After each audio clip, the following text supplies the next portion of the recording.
Raise your hand for questions, please.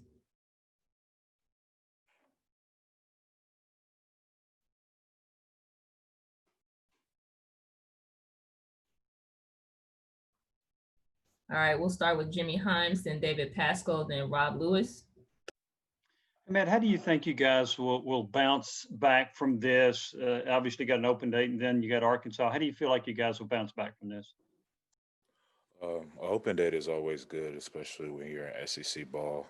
And in the case of this year, we have nothing but SEC ball because you're able to get good recovery and some rest, and then turn around and work on the fundamentals, and then develop vastly as a football program and as individuals playing the game of football. So bye weeks are always a good thing in that respect.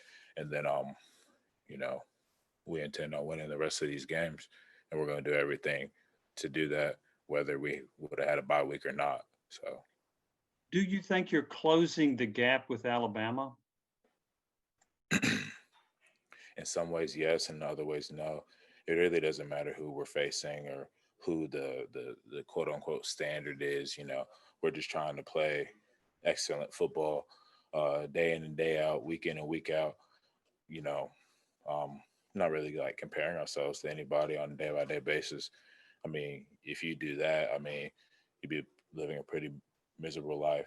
So we're just going to keep on excelling and control what we can control the best that we can.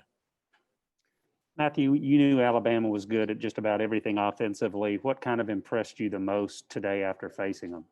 Nothing particularly. We everything that allowed us to lose the football game in some way, shape, or form was self-inflicted. So we have to be better.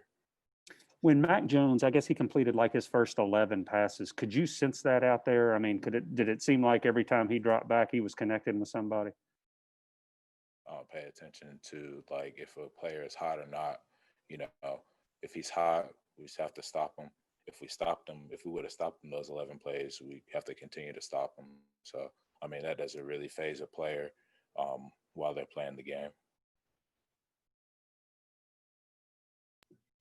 Okay, we'll go to Vince Ferreira and then Blake Topmeyer.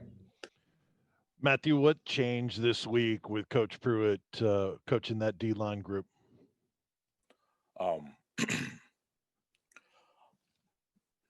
In some small ways, but a little does go a long way. You know, our style of coaching and what we did during practice changed, and like I said, a little goes a long way. Sometimes it doesn't happen like that, but we're going to continue to do what we've been doing, do it better until nobody can stop us, not only as a defensive line, but as a football team. Matthew, what do you think has to happen for the defense to play at a higher level during this second half of the season? We have to eliminate mistakes in the front, in the second level, and in the back end. We have to play collectively as a unit. And when I say that, I just mean like clean football, you know, a play, string together multiple plays to where all 11 people on the field are doing things perfectly, like immaculately. And then as far as physicality, toughness, persistence, we have to raise that level. Not that we're not there, not that we don't have it, but we have to raise that level and bring guys along with us while we're doing that. We'll go to Rob Lewis, David Ubben, and then Mike Wilson. Matthew, halfway through an all SEC schedule, can you tell a difference in the physical toll it has taken 5 straight weeks, 5 straight SEC opponents than in a normal year? I mean, you can tell a difference to an extent, but that's why you just take recovery and nutrition very, very seriously so that you limit the amount of toil that your body may take on a day-to-day and week-to-week basis.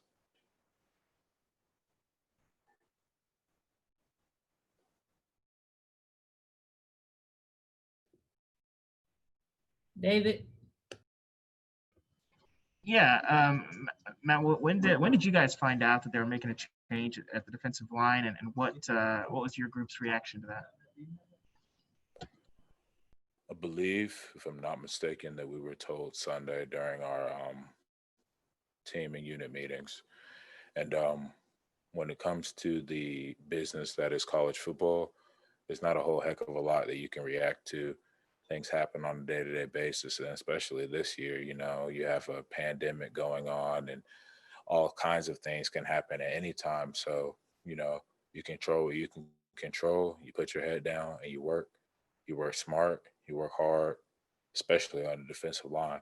You just go, you know. Matthew, you said that, you know, there are some ways that you feel like Tennessee is closing the gap on Alabama and other ways you're not. What are the ways that you feel like you are, and what are the ways you feel like you're not?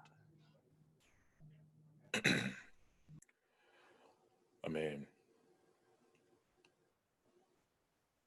the way I see it, I mean, Alabama has a culture, a winning culture, and we have a winning history. So we need to make this winning culture and winning history, you know, coincide and, you know, execution to win those football games. I mean, when I say that there's some ways that we're there and some ways that we're not, I mean, I said that pretty vaguely. So I can talk about things that I might not know all about on the offensive side of the ball. I can talk about the defensive line. I can talk about the defense, and that I would be going to a great extent to explain all of that. So just to put it simply, execution and winning culture.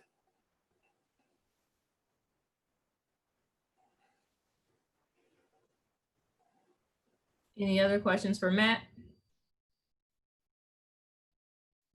Wes? Matt, how as one of the older guys on this team, do you make sure these guys do respond to this the right way? Because I'm sure y'all didn't anticipate being 2-3 right now, but here you are at 2-3. How do you make sure that you get the right response from the guys in that locker room? You know, when it comes to leadership, like it's not all about getting in front of a lot of people and saying a lot of galvanizing things. Sometimes you just got to know the guys so you're standing next to, talk to them individually, know what galvanizes them, know what gets them going, speak to them. And then there's some guys you got to get in their face. There's some guys you got to talk to them privately. And there's some guys that, you know, they hear that galvanizing message, or maybe they just see me doing what's right and they follow suit. And I also expect that any one of my teammates, if they ever saw me doing anything that was out of line when it comes to the game of football, correct me. And, you know, that mindset collectively, consistently can make us take leaps and bounds when it comes to responding to this unfortunate set of circumstances.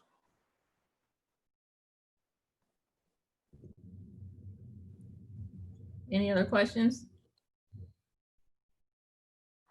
All right, thank you, Matt. That'll be the last